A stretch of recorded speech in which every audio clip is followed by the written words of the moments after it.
Hello. तो chemical bonding में हम आयनिक कंपाउंड्स पढ़ रहे हैं। उसमें हमारा जो सेकंड है, पहले हमने लैटिस एंथैल्पी पढ़ ली, अब हमारा सेकंड है हाइड्रेशन एंथैल्पी।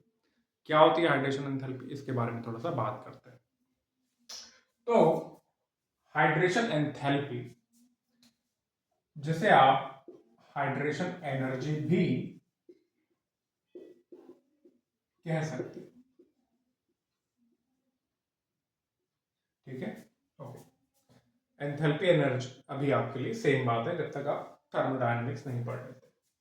इसको रिप्रेजेंट करते हैं ऐसे, आपने डेल्टा एच लिखना है और यहाँ पर H Y D, hydration.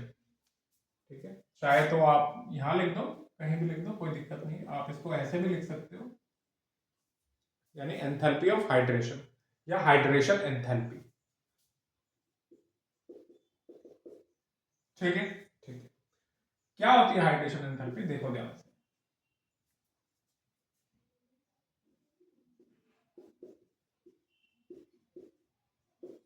Enthalpy change. अब एंथैल्पी चेंज दो तरीके से होती है, या तो एनर्जी आती है या एनर्जी जाती है, या तो एंडोथर्मिक या एक्सोथर्मिक। हाइड्रेशन एंथैल्पी कैसा प्रोसेस है, it is always exothermic process. तो जब मैं लिखता हूं एंथैल्पी चेंज, तो अभी आपके पास दो तरीके हैं, एनर्जी या तो जाएगी या आएगी। मैं यहां पर फिक्स कर दे रहा हूं कि आपको यहां पर एनर्जी रिलीज ही होगी। ये एक एक्सोथर्मिक प्रोसेस है। तो लिखते हैं enthalpy change when 1 mole of particular ion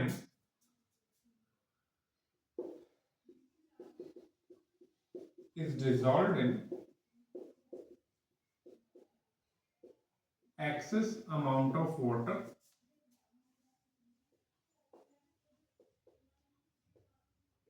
to form aqueous ion, या हाइड्रेटेड आयन भी कह सकते हो।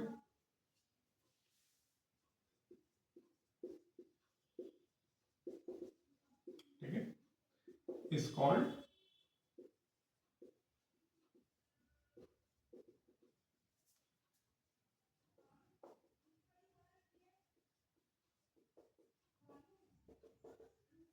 Hydration enthalpy of that ion. जैसे समझो इस बात, फॉर एग्जांपल आपने सोडियम आयन लिया, 1 mole of particular gaseous ion, यहां पर गैशियस लिखना जरूरी है, देख रहे हैं, 1 mole of particular gaseous ion. जैसे आपने सोडियम का गैशियस आयन लिया, आपने उसको एक्सेस अमाउंट ऑफ वाटर में डाला। ठीक है, तो क्या होगा कि अब ये जो गैशियस आयन है ये बन गया एक्वस सोडियम आयन। क्या बन गया, एक्वस। एक्वस को AQ से रिप्रेजेंट करेंगे, एक्वस सोडियम आयन। यानी अब ये सोडियम आयन पानी में है, एक्सेस अमाउंट ऑफ वाटर में। ठीक है, अच्छा। तो जब ऐसा होता है, ये एक तरह से ये एक रिएक्शन है, तो इस दौरान एनर्जी रिलीज होती है। अब ये जो एनर्जी रिलीज हुई है ये कहलाएगी hydration energy of sodium ion. ठीक है, और जितनी एनर्जी रिलीज हुई है इसको हम ऐसे रिप्रेजेंट कर देते हैं, delta H hydration of sodium plus. अब चूंकि हम पर मोल के लिए बात कर रहे हैं, तो यहां पर मान लो x किलो जूल एनर्जी मान लो रिलीज हो रही है, तो हम लिखेंगे x किलो जूल पर मोल और ये माइनस का। क्यों, क्योंकि ये हमेशा एक्सोथर्मिक प्रोसेस है, इसमें एनर्जी हमेशा रिलीज होती है। ठीक है, तो ये लिख दिया hydration enthalpy of sodium ion. मान लो यहाँ पर 100 किलो जूल एनर्जी रिलीज हुई, तो आप यहाँ क्या लिख दोगे, -100 किलो जूल पर मोल। क्लियर है, क्लियर है। यहाँ पर 1 मोल की बात हो रही है। फॉर एग्जाम्पल अगर आपसे कह दिया Cl minus gases, excess amount of water में डाला और ये Cl माइनस क्या बन गया, Cl माइनस एक्वस। तो इस दौरान कुछ एनर्जी रिलीज हुई होगी ये जो एनर्जी रिलीज हुई है इसे हम कहते हैं hydration enthalpy of Cl minus. और इसको कैसे रिप्रेजेंट करेंगे, ठीक है, मान लो y kilo joule energy release हुई है, तो यहाँ पर लिख दोगे y किलो जूल पर मोल। आपने यहाँ पर 1 मोल लिया था और आपकी y kilo joule energy release हो गई, तो यहाँ पर ऐसे लिख दोगे। फॉर एग्जाम्पल लेट से आपके पास Mg+2 का गैसियस आयन है, आपने इसको एक्सेस ऑफ वाटर में डाला, ये क्या बन गया, तो जितनी एनर्जी रिलीज हुई उसे हम क्या बोलेंगे, hydration enthalpy of Mg+2। Late से आपने O-2 लिया, एक्सेस अमाउंट ऑफ वाटर में डाला, जब ये O-2 एक्वस बना, 1 मोल लिया, जितनी एनर्जी रिलीज हुई उसे आप क्या बोलोगे, हाइड्रेशन एंथैल्पी ऑफ O-2। ठीक है, ऐसे आप कुछ भी ले लो, +3 ले लो, -3 ले लो, इस तरीके से। तो ये हमने रिएक्शन लिख दी हाइड्रेशन एंथैल्पी, इसे कहते हैं हाइड्रेशन एंथैल्पी। ठीक है, अगर आप पानी के अलावा कोई और सॉल्वेंट लेते हो, पानी के अलावा कोई और सॉल्वेंट लेते हो, तो यही रिलीज होने वाली एनर्जी क्या कहलाएगी, सॉल्वेशन एनर्जी कहलाएगी। इफ सॉल्वेंट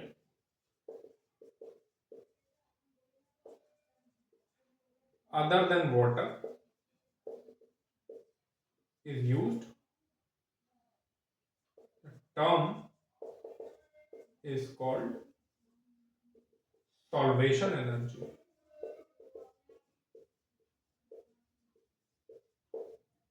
आपने पानी की जगह कुछ भी यूज किया तो उस टर्म को हम एक जनरल नाम क्या दे दे रहे हैं, सॉल्वेशन एनर्जी। ठीक है, ठीक है, मान लो आपने एथेनॉल यूज किया, तो सोडियम एथेनॉल में पड़ा हुआ है, तो जितनी एनर्जी वो रिलीज करेगा सॉल्वेशन एनर्जी बोल दो। सोडियम अमोनिया में पड़ा हुआ है, सोडियम आयन, जितनी एनर्जी रिलीज करेगा उसे सॉल्वेशन एनर्जी कह देंगे। ठीक है, ठीक है, सॉल्वेंट बदलने पर वाटर है तो hydration enthalpy, other than water है तो सॉल्वेशन एनर्जी कह देंगे। ठीक है, ठीक है। अच्छा, अब सवाल ये उठता है कि एनर्जी रिलीज ही क्यों हो रही है। एनर्जी रिलीज तो सर आपने कहा था तब होती है जब कोई फोर्स ऑफ अट्रैक्शन होता है, एब्जॉर्ब तब होती है जब रिपल्शन होता है, और रिलीज तब होती है एनर्जी जब अट्रैक्शन होता है। तो यहां पर कौन सा फोर्स ऑफ अट्रैक्शन काम कर रहा है बताइए, तो उसके बारे में थोड़ा सा आप जान लीजिए कि कौन सा फोर्स ऑफ अट्रैक्शन काम कर रहा है। इसे लिखो फिर मैं मिटाता हूं।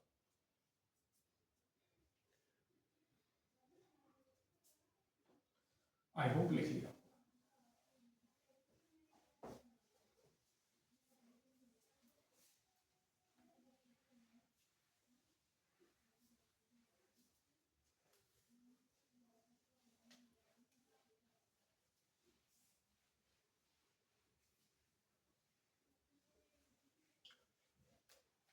देखो होता क्या है, कौन सा फोर्स ऑफ अट्रैक्शन लगता है, सुनो, when ions dissolve in water, जब आयन वाटर में जाता है तो water molecule sticks around the ions, due to which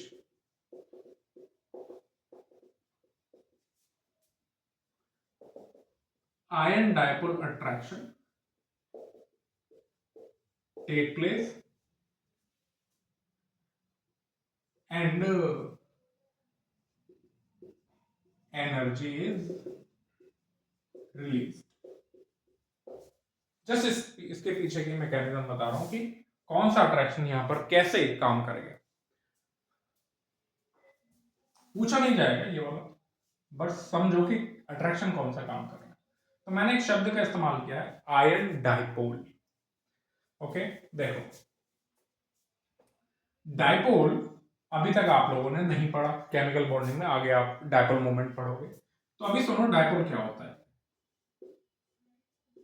ये दो अलग अलग एटम है, इनमें से एक ज्यादा इलेक्ट्रोनेगेटिव होगा, मान लो इलेक्ट्रोनेगेटिविटी बी की ज्यादा है, तो बी जो है वो इन इलेक्ट्रॉन्स को अपनी तरफ खींचेगा और इस तरीके से दो पोल बन गए। तो इस मॉलिक्यूल, इसे हम कहेंगे, इस मॉलिक्यूल को कहेंगे कि ये डाइपोल है। क्या है? एक डाइपोल। सेम ऐसे ही वाटर की भी खासियत होती है। अब ऑक्सीजन और हाइड्रोजन में से किसकी इलेक्ट्रोनेगेटिविटी ज्यादा है? ऑक्सीजन की। तो ऑक्सीजन जो है यहाँ के इलेक्ट्रॉन अपनी तरफ खींचेगा, तो ये पार्शियली नेगेटिव, ये पार्शियली पॉजिटिव।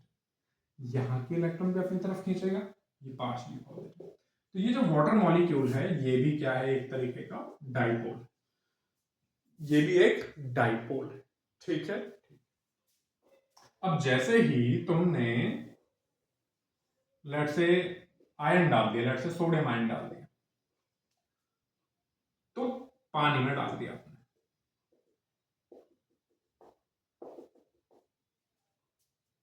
ठीक। तो जैसे ही सोडियम आयन पानी में गया तो क्या होगा? वाटर मॉलिक्यूल के पास दोनों सिरे हैं, उसके पास नेगेटिव हिस्सा भी है, पॉजिटिव हिस्सा भी है। अब पानी का कौन सा नेगेटिव वाला जो सिरा है, नेगेटिव वाला जो उसका एंड है, यानी ऑक्सीजन, वो उसकी तरफ मुंह करके खड़ा हो जाएगा, ऑब्वियसली, क्योंकि ये पॉजिटिव है और ये नेगेटिव है। और इस पॉजिटिव और नेगेटिव के बीच में क्या लगेगा? एक अट्रैक्शन लगेगा। क्या लगेगा? अट्रैक्शन। अब ये जो अट्रैक्शन है, क्योंकि अपोजिट चार्ज के बीच में है तो अट्रैक्शन है। अब ये सोडियम क्या है? एक आयन है, और ये वाटर मॉलिक्यूल क्या है? डाइपोल है। तो यहां आयन और डाइपोल के बीच में क्या लगा? अट्रैक्शन लगा। तो इस अट्रैक्शन की वजह से एनर्जी रिलीज होगी। ये एनर्जी जो रिलीज हो रही है यही कहलाएगी हाइड्रेशन एंथैल्पी, और जो आयन है उसी की ये बोल दो, ठीक है। अब एक वाटर मॉलिक्यूल थोड़ी स्टिक अराउंड होता है। जब आयंस को डिसॉल्व किया जाता है वाटर में, तो वाटर मॉलिक्यूल्स स्टिक अराउंड, इसके चारों तरफ चिपक जाते हैं। तो कैसे चिपक जाते हैं? अब एक वाटर मॉलिक्यूल थोड़ी, बहुत सारे आ जाएंगे। तो लेट्स से मैं, ये ऑक्सीजन हो गया, ये हाइड्रोजन हो गया, ये हाइड्रोजन हो गया, मैं ऐसे बना देता हूं,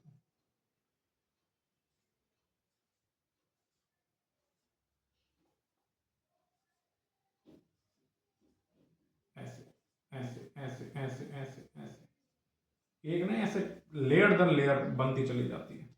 देखो ना, ये सिरा जो क्या है, ये ऑक्सीजन को रिप्रेजेंट कर रहा है।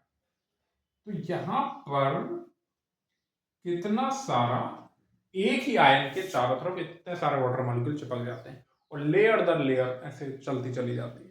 तो इस वजह से जो एनर्जी रिलीज होती है उसे हम कहते हैं hydration enthalpy of sodium. Sodium है तो सोडियम, कोई और है तो कोई और आयन के बोल देंगे, ठीक है, ठीक है। और इसको हम पर मोल में निकालते हैं तो हम किलो जूल पर मोल, कैलोरी पर मोल बोल देते हैं। समझ गए? तो एक्चुअल में ये मैकेनिज्म चल रही है, ये फोर्स ऑफ अट्रैक्शन है। अगर आप नेगेटिव चार्ज की बात करोगे, लेट्स से आपने Cl माइनस डाला है,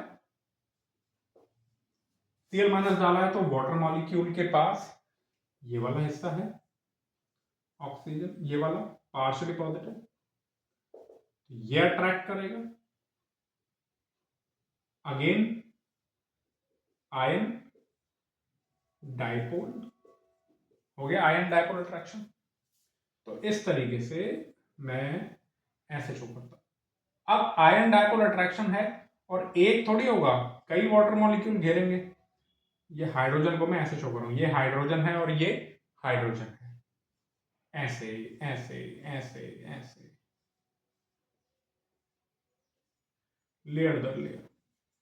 तो ये सब क्या कर रहे हैं? ये Cl माइनस पर अट्रैक्शन डाल रहे हैं, अट्रैक्शन होगा क्योंकि नेगेटिव चार्ज है और हाइड्रोजन हाइड्रोजन पॉजिटिव है, और इस तरीके से एनर्जी रिलीज होती है। इसे हम hydration enthalpy of Cl minus कहते हैं, ठीक है, ठीक है। ये एक्चुअली में मैकेनिज्म चल रही होती है, नहीं पूछते, डोंट वरी।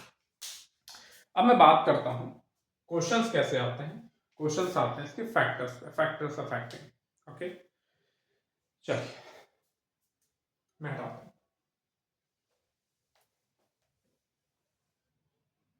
लिख लो।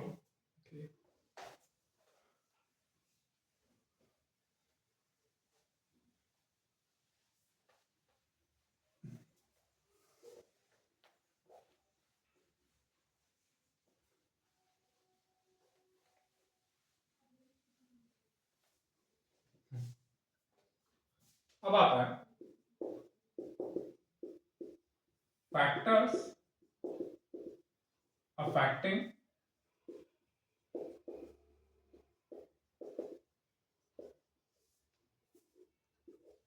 Hydration enthalpy. अभी हम आयंस के लिए बात कर रहे हैं, बाद में सॉल्ट के लिए भी आता है। जब आप इनऑर्गेनिक में जाओगे एडवांस में, तो ये है आपके सिलेबस में, उसमें आयंस के लिए हाइड्रेशन एंथैल्पी का ऑर्डर पूछता है।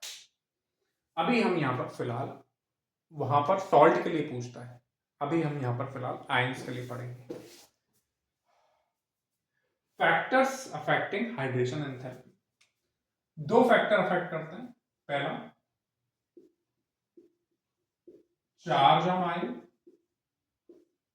और दूसरा साइज ऑफ आयन। आयन का साइज, चार्ज क्या है और आयन का साइज क्या है। तो ध्यान दो, hydration enthalpy is directly proportional to charge on ion. इसका मतलब यह है कि किसी आयन पर जितना ज्यादा चार्ज होगा, जितना ज्यादा चार्ज होगा उतना ही आयन डायपोल अट्रैक्शन होगा, उतना ही आयन डायपोल अट्रैक्शन होगा। जितना आयन डायपोल अट्रैक्शन होगा उतना ही ज्यादा एक्सटेंट ऑफ हाइड्रेशन होगा, उतना ही ज्यादा उसका क्या होगा, हाइड्रेशन होगा। और जितना ज्यादा हाइड्रेशन होगा, जितना ज्यादा वाटर मॉलिक्यूल उसको घेरेंगे, स्टिक करेंगे, उतनी ही ज्यादा हाइड्रेशन एंथैल्पी होगी। ठीक ठीक।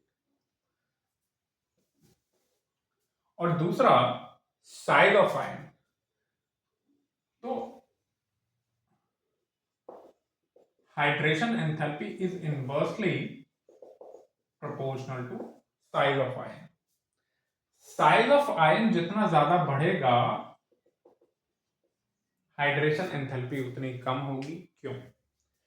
क्योंकि साइज जैसे जैसे बढ़ेगा, देखो चार्ज सेम मान लो, आप मान लो दो आयंस में कंपेयर कर रहे हो, उनके चार्ज सेम है, तब आपको क्या कंपेयर करना, उनका साइज।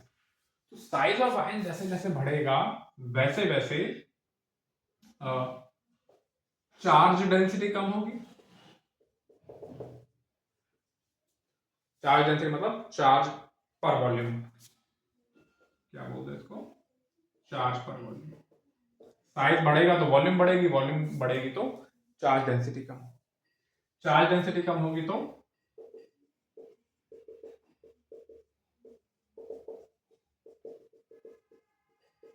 आयन डायपोल अट्रैक्शन कम होगा, और आयन डायपोल अट्रैक्शन कम होगा तो एक्सटेंट ऑफ हाइड्रेशन कम होगा, और एक्सटेंट ऑफ हाइड्रेशन कम होगा तो हाइड्रेशन एंथैल्पी कम होगी। एग्जांपल से समझाता हूं, देखो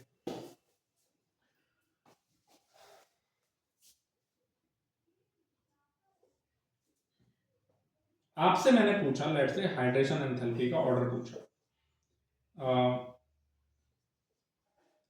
Na प्लस, Mg+2 और Al+2, और यहां पर मैंने आपसे हाइड्रेशन एंथैल्पी का ऑर्डर पूछा, let's say Li plus, Na plus, K plus, rubidium plus, cerium plus, F minus, Cl minus, Br minus, I minus,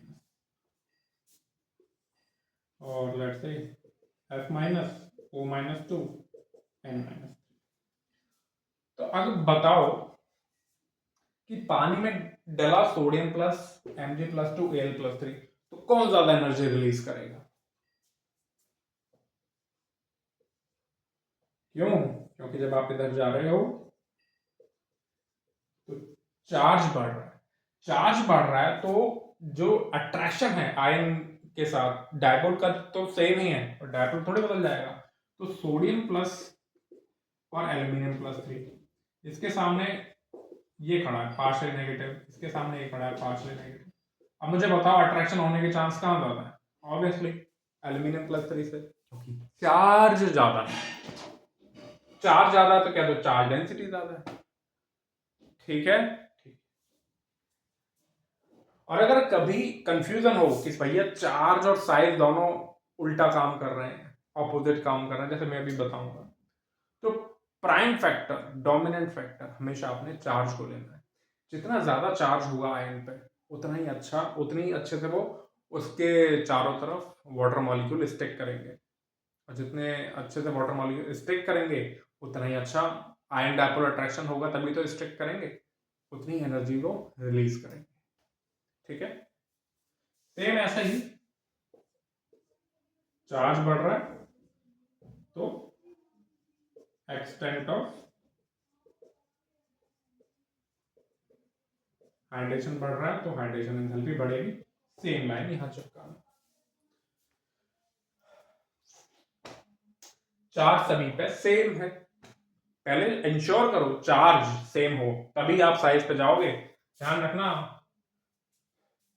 ये हमेशा डोमिनेंट फैक्टर होता है, प्राइम फैक्टर होता है।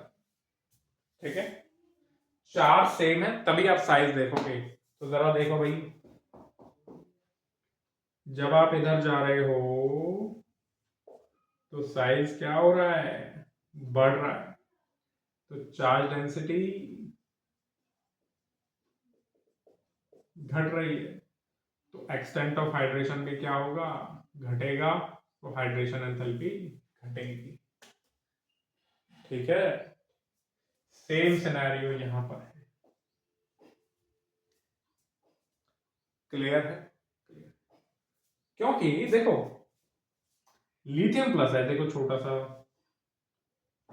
और सीरियम प्लस है ये बड़ा सा, चार्ज तो सेम है ना, तो चार्ज डेंसिटी कहां ज्यादा है, कहां ज्यादा चार्ज कंसंट्रेटेड है, लिथियम के केस में। सीरियम के केस में चार्ज बिखरा हुआ है, फैला हुआ है, तो वो वाटर मॉलिक्यूल को उतने अच्छे से अट्रैक्ट नहीं कर सकता, ये अच्छे से अट्रैक्ट करेगा। क्लियर है? क्लियर, यहां तक लिखो, फिर मैं इसकी एप्लीकेशन की बात लिखो। अच्छा, एक तीसरा फैक्टर भी होता है जो हाइड्रेशन एंथैल्पी को अफेक्ट करता है। ये हाइड्रेशन एंथैल्पी तो नहीं कहना चाहिए, सॉल्वेशन एनर्जी कहना चाहिए, और वो होता है die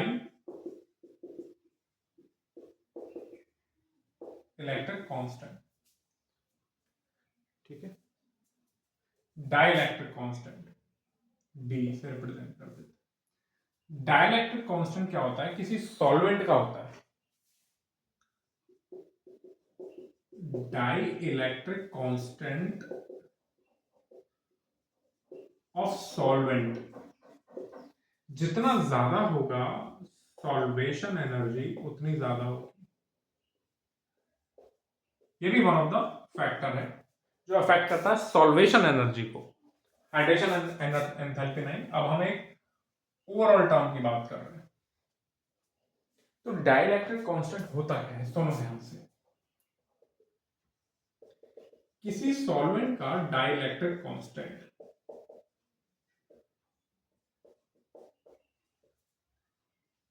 of a solvent is measure of ability of solvent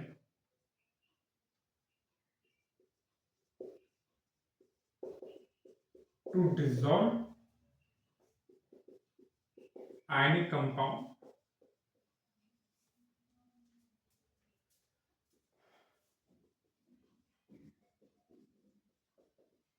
by decreasing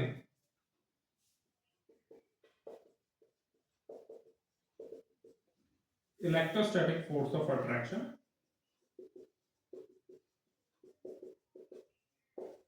between them, between the ions। ये पूरे आयनिक कंपाउंड के लिए ये चीज वैलिड है। ये कहता है कि लेट से आपने NaCl डाल दिया, NaCl डाल दिया सॉलिड, पानी में डाल दिया। अब NaCl जो है इसमें कैटायन और एनायन आपस में क्या है, जुड़े हुए।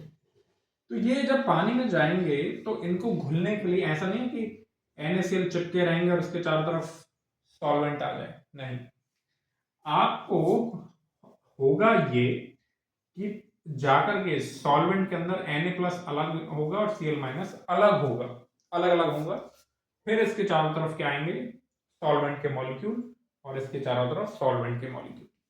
तो इनको डिसॉल्व कराने के लिए इनके बीच के जो इलेक्ट्रोस्टैटिक फोर्स ऑफ अट्रैक्शन है उन्हें खत्म करवाना पड़ता है, उन्हें डिक्रीज करवाना पड़ता है।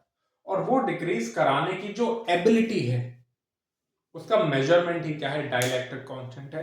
किसी भी सॉल्वेंट का डाइलेक्ट्रिक कांस्टेंट जितना ज्यादा होता है वो उस आयनिक कंपाउंड को उतना ही अच्छे से डिसॉल्व कर लेता है। ये एक आयन के लिए बात नहीं है, अगर एक आयन डाल रहे हो तो फिर डाइलेक्ट्रिक कांस्टेंट इतना मैटर नहीं करता, लेकिन अगर आप सॉल्ट डाल रहे हो, आयनिक कंपाउंड डाल रहे हो, तभी मैटर करता है। तो इनके बीच जो फोर्स ऑफ अट्रैक्शन होते हैं उनको ऐसे रिप्रेजेंट करते हैं Q1Q2/R²। तो जो डाइलेक्ट्रिक कांस्टेंट है वो यहां लगता है D। तो D जितना ज्यादा होगा, force of attraction, electrostatic force of attraction उतना ही कम होगा। अगर 11th वालों को ये चीज थोड़ा दिक्कत कर रही है तो आप ये वाला जो टॉपिक है वो छोड़ के आगे बढ़ सकते हैं एप्लीकेशंस पर, ठीक है, बाकी ये बाद में आ जाएगा। तो ये जो डाइलेक्ट्रिक कांस्टेंट जितना ज्यादा होगा फोर्स ऑफ अट्रैक्शन को उतना ही कम करेगा। और वाटर के लिए, फॉर वाटर जो डाइलेक्ट्रिक कांस्टेंट की वैल्यू है ना वो होती है 78 और ये हाईएस्ट है, डाइलेक्ट्रिक कांस्टेंट की वैल्यू हाईएस्ट है, इसलिए हेंस वाटर इज कॉल्ड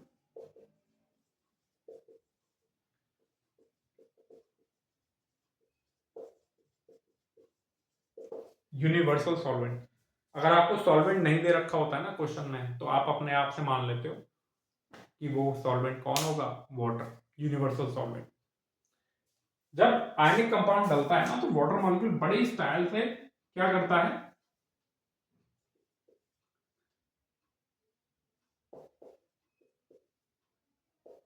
इसके पॉजिटिव चार्ज को, इसका ध्यान भटकाता है, अपनी तरफ ले आता है, और इसका जो हाइड्रोजन है वो Cl- का ध्यान इस पॉजिटिव चार्ज से हटा करके खुद पर ले आता है, और धीरे धीरे फिर इनके बीच में आना शुरू करते हैं और आखिरकार इनका तलाक करवा देते हैं, ठीक है।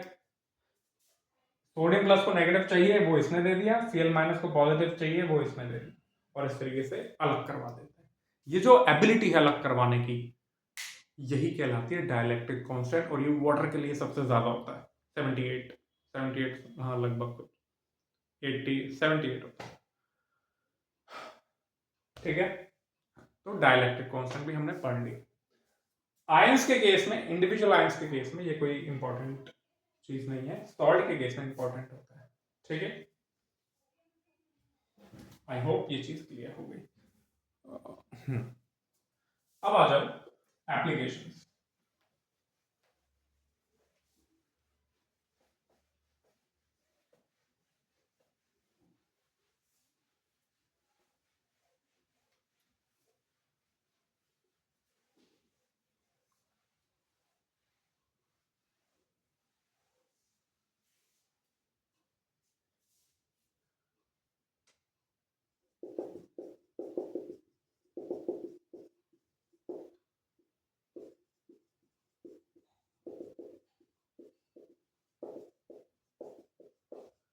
एप्लीकेशन ऑफ हाइड्रेशन एंथैल्पी, दो एप्लीकेशन है। पहला, in determining size of ion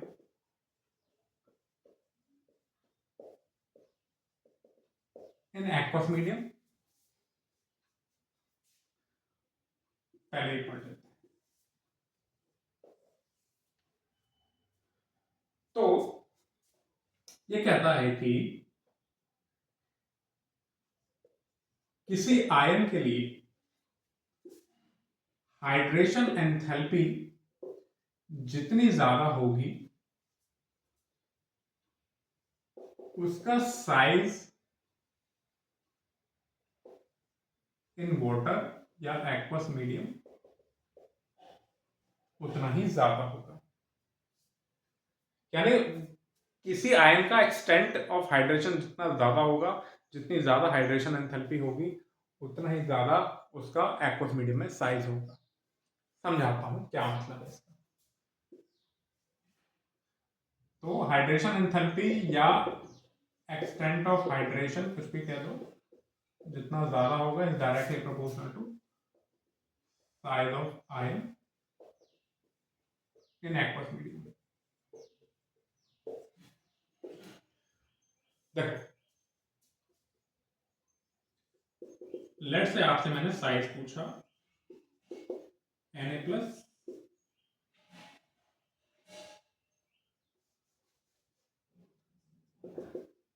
Li plus Na plus K plus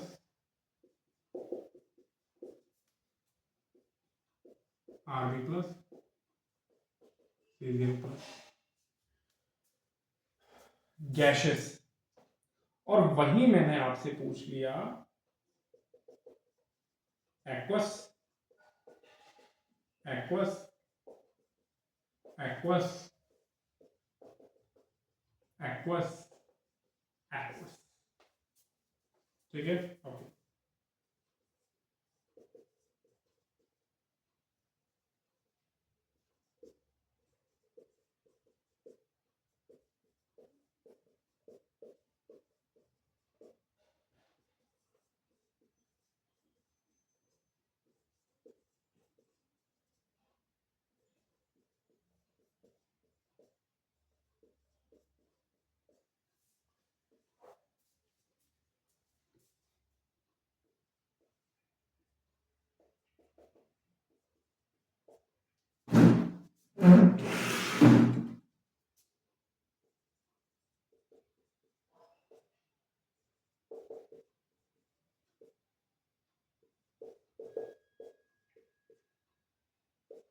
यहाँ पर बेरियम।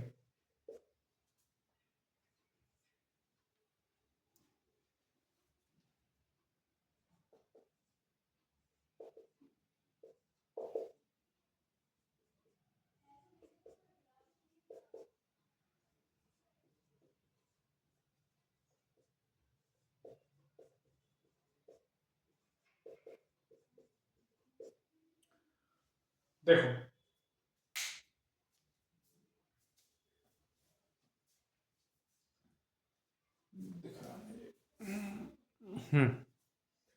आप बड़े आराम से इन सब के साइज जानते हो।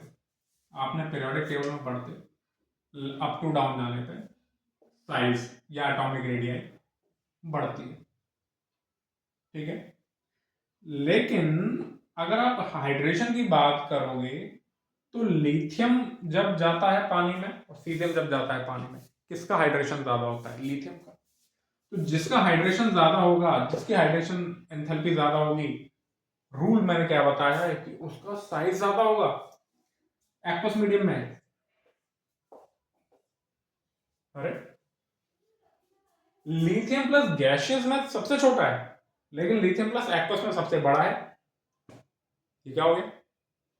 तो हुआ ये है कि इसका जब इधर जाते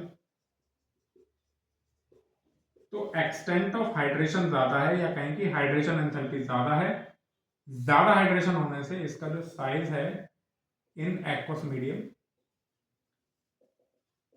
वो बढ़ जाएगा। क्या हो जाएगा? बढ़ जाएगा। ऐसे कैसे बढ़ जाएगा सर? वो ऐसे बढ़ जाएगा सर, लिथियम प्लस छोटा सा सीजियम प्लस बड़ा सा। अब जब इसको वाटर मॉलिक्यूल ने घेरना शुरू किया तो नो डाउट इसकी हाइड्रेशन एंथैल्पी ज्यादा है, एक्सटेंट ऑफ हाइड्रेशन ज्यादा है।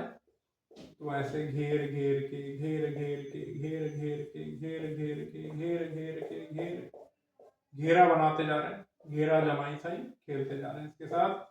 और ये इस पे लेयर दर लेयर लेयर दर लेयर लेयर दर लेयर चढ़ती चली जा रही है। हाँ, दिख रहा है, ठीक है। इस पर ऐसे लेयर दर लेयर चढ़ती चली जा रही है। ओ बड़ा हो गया। वही सीरियम की बात करें तो इसका जो चार्ज डेंसिटी है वो कम है, तो वाटर मॉलिक्यूल, ये वाटर मॉलिक्यूल तो है, ये ऑक्सीजन है, ये ऑक्सीजन है, ये हाइड्रोजन है, तो वाटर मॉलिक्यूल घेरने आएंगे तो सही, पर ज्यादा नहीं, एक दो लेयर बना के रह जाएंगे, दो तीन लेयर बना लेंगे। तो जब आप इनमें साइज कंपेयर करोगे, तो जब आप कहते हो लिथियम प्लस का हाइड्रेटेड आयन का साइज, हाइड्रेटेड आयन का, तो आपको इसमें लिथियम प्लस और वाटर मॉलिक्यूल जो उससे चिपके हुए हैं, स्टिक हैं, उसको काउंट करना पड़ता है दोनों मिला करके। तो लिथियम प्लस एक्वस बहुत बड़ा हो गया पानी में। क्यों? क्योंकि उसका एक्सटेंट ऑफ हाइड्रेशन ज्यादा है, चार्ज डेंसिटी ज्यादा होने से ज्यादा वाटर मॉलिक्यूल चिपके हुए हैं। ठीक है, ठीक। अब मैं एक बेकार सा एग्जांपल लेता हूँ।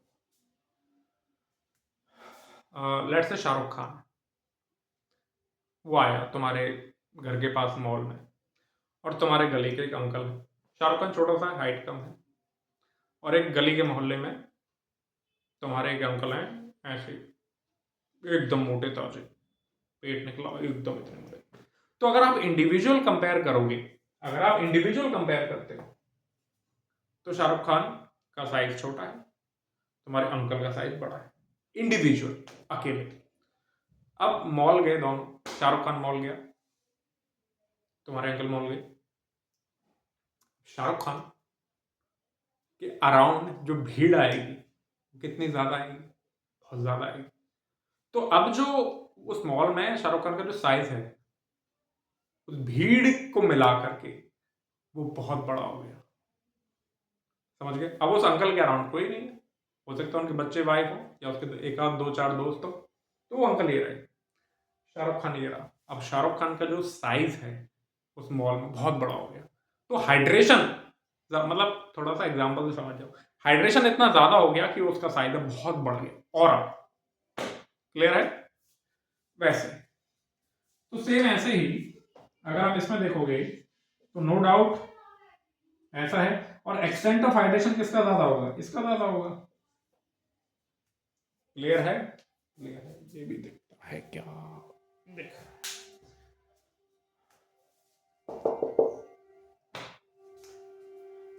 एक्वस, डायरेक्ट एक्वस पूछ लिया। अगर आप गैसेस में साइज की बात करोगे तो बेरिलियम +2 सबसे छोटा है, और बेरियम +2 सबसे बड़ा, और एक्वस में ये सबसे बड़ा और ये सबसे छोटा। F- O- to N-3 gases में बात करें। आइसोइलेक्ट्रॉनिक स्पेशली है, N-3 सबसे बड़ा। और एक्वस की बात करेंगे तो बताओ, करो इसे, कर लिया, सोच लिया, और गलती भी कर दी होगी। गैशियस का जो ऑर्डर है हमेशा उसको उल्टा करना है, ऐसा जरूरी नहीं है, रेक्टिफिकेशन नहीं। Charge is the prime factor, charge बढ़ रहा है, चार्ज बढ़ रहा है तो एक्सटेंट ऑफ हाइड्रेशन N-3 का ही ज्यादा है।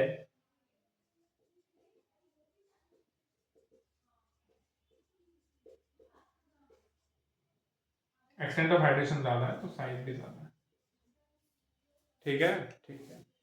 और फिर इसी को कनेक्ट करते हैं आगे इलेक्ट्रोकेमिस्ट्री चैप्टर 12 में, मोबिलिटी ऑफ आयन से। इसी को किससे कनेक्ट करते हैं? मोबिलिटी ऑफ आयन से। तो यहां तो अभी समझ में नहीं आएगा, बट फिर भी हम कोशिश, लिख देता हूं, इलेक्ट्रोकेमिस्ट्री में देखना। यहां तक लिखो आप लोग, लिख लिया? ठीक।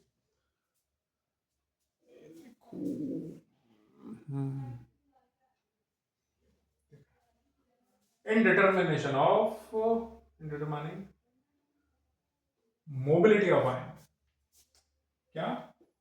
मोबिलिटी यानी आयन का चलना, पानी में आयन कैसे चल सकते हैं। तो एक्सटेंट ऑफ हाइड्रेशन जितना ज्यादा होगा, साइज ऑफ आयन उतना ज्यादा होगा, और साइज ऑफ आयन जितना ज्यादा होगा, उसकी मोबिलिटी ऑफ आयन उतनी ही कम होगी। आयन की मोबिलिटी उतनी ही कम होगी। दिख रहा है? क्लियर है? तो अगर मैं इसको छोड़ू, पानी में मोबिलिटी की बात करूं, मतलब इलेक्ट्रिसिटी को कंडक्ट करने के लिए मोबिलिटी, तो बताओ किसकी मोबिलिटी ज्यादा होगी?